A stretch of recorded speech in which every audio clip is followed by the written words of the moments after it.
is an urgent need for change in education, and I would like to show you why. On the left is a picture of a car from 1923, and on the right is a picture of a car from 2020. Notice the difference in 100 years. Again, on the left is a picture of a phone from 1923, and on the right a picture of a phone from 2020. Notice on both comparisons how much both of those things have changed in 100 years. Now look at a classroom from 1923 and a classroom from 2023. There's almost no change in a century of growth. It seems that as the world evolved, it left the American education system behind. This way of teaching was created at the beginning of the Industrial Revolution, which started back in 1760, meaning that our education system is actually older than our country. It's similar to a factory in that kids are taught in batches and are slowly put on the metaphorical conveyor belt that takes kids to every process of a production line, or grade. According to a peer-reviewed source by Frank W. Serafini, professor of literacy education at Arizona State University, the child was viewed as the product. The school was designed as an educational factory, and the quality and standardized testing became the quality control mechanism for measuring educational progress. This factory model of education is based on the highly efficient production line created during the time of the Industrial Revolution.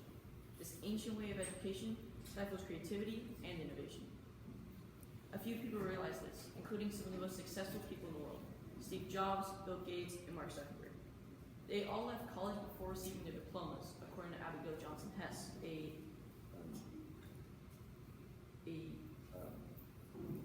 writer for Washington Post. They created businesses known throughout the world: Apple, Microsoft, and Facebook, that are worth billions and trillions of dollars in the global marketplace. In the words of Thomas Chalmers-Presnick and Derek Lusk in the stimulus piece, The Dark Side of Resilience, the school system was delusionally resilient and closed off to information that could be imperative to fixing or at least improving behavioral weaknesses. When President George W. Bush realized this, he pushed for the No Child Left Behind Act, a nationwide law to make learning a priority and increase test scores. However, this incentivized schools to teach students random skills that they would not need later in life. It provoked a number of unintended consequences, such as a narrow curriculum, focus on low-level skills reflected on high-stake tests, and a strong incentive to exclude low-scoring students from schools to improve test results, according to Linda Darling Hammond, a professor of education at Stanford. This stifles creativity, as seen in a study by George Land with a PhD in psychology and Beth Jarman with a PhD in education. They found that while the average 5-year-old's creativity level was at 98%, that number lowered as a student progressed through the education system. And when they were reevaluated as a 15-year-old, they only had a score of 12%. Before that number dropped even more to 2% as the student got older. This is because the American school system pushes for more mathematical and scientific thinking and indirectly stifles creativity and innovation. This is because students are not allowed to be creative in school, where they spend most of their day. One of the only places that they're said to be allowed to be creative is in art and music classes, but teachers tell them what is right and wrong when creating art. However, Jeanine Flores, with over 20 years in arts education, says that students with access to arts education are 5 times less likely to drop out of school, 4 times more likely to be recognized for academic achievement, and 4 times more likely to receive a bachelor's degree. Another area where the students need to be able to express themselves is in their English and writing classes. Again, students are told what is right and wrong and not allowed to be creative in how they learn. According to Valerie Strauss, an education writer for the Washington Post for over 30 years, as a result of the standardized testing culture, many of our English students spend way too much time reading random passages that are completely detached from their lives and answering multiple choice questions to improve test results. In many classrooms, writing has become little more than an afterthought. Along with students not being allowed to express themselves through art and writing, they're also not taught how to innovate, especially with technology. An increasing focus on increasing test scores means a yawning labor shortage for the technology area of school, according to Alison Klein, an education writer. This results in little to no expertise in technology in a world that relies more on technology every day. The current education system also doesn't teach students valuable life skills that they need to enable them to innovate in the future. Communication is often discouraged in schools, but organizational communication has a significant effect on job performance and job satisfaction for the employees, according to peer-reviewed source from Vijay Giri and the Indian Institute of Technology. In the words of Thomas Shimura-Presmake from the Stimulus, the resilience to not improve classroom rules can get in the way of leadership effectiveness and, by extension, team and organizational effectiveness. Students are also commonly not how to budget or do taxes, things that are necessary for a life beyond school.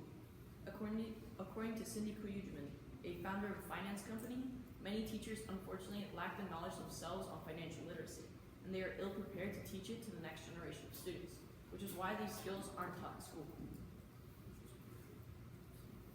While the American school system is considered to be one of the best in the world because of its reach to almost every child in the country, it lacks in many areas. On the other hand, Finland is considered to be, by many sources, the best school system in the world. It produces students with real-life knowledge and high test scores. Finland has created a system that nurtures problem-solving and critical thinking skills. They've developed classrooms that where teachers rarely lecture for full class periods and instead allow students to set weekly goals and choose the tasks that they will work on at their own pace, according to a certified learning specialist, Susan Winter. If the American school system changes and adds the positive examples from more successful countries, the country could raise a new generation of more intelligent, better prepared students for the future. And this is my works cited in photographs. Okay, thank you. So, as you move through this process of research, how did your research question change or evolve? I originally tried to find why the school system wasn't allowed to be creative, and like what classes they weren't allowed to be creative in, and that kind of changed into the reason behind why they weren't allowed to in class, such as the No Child Left Behind Act. Right, and then finally, how is your conclusion in conversation with the body of literature or other research sources you examined? I examined sources that talked about how the American school system was best in the country, or in the world, sorry, and I realized after reading through that they mostly thought that because the amount of people that the American school system reaches, it's most of the kids in the U.S., but then I looked at it and I realized that the level of goodness of the school system shouldn't be measured by the amount of people that they reach, but the level of teaching that is offered to the students, such as in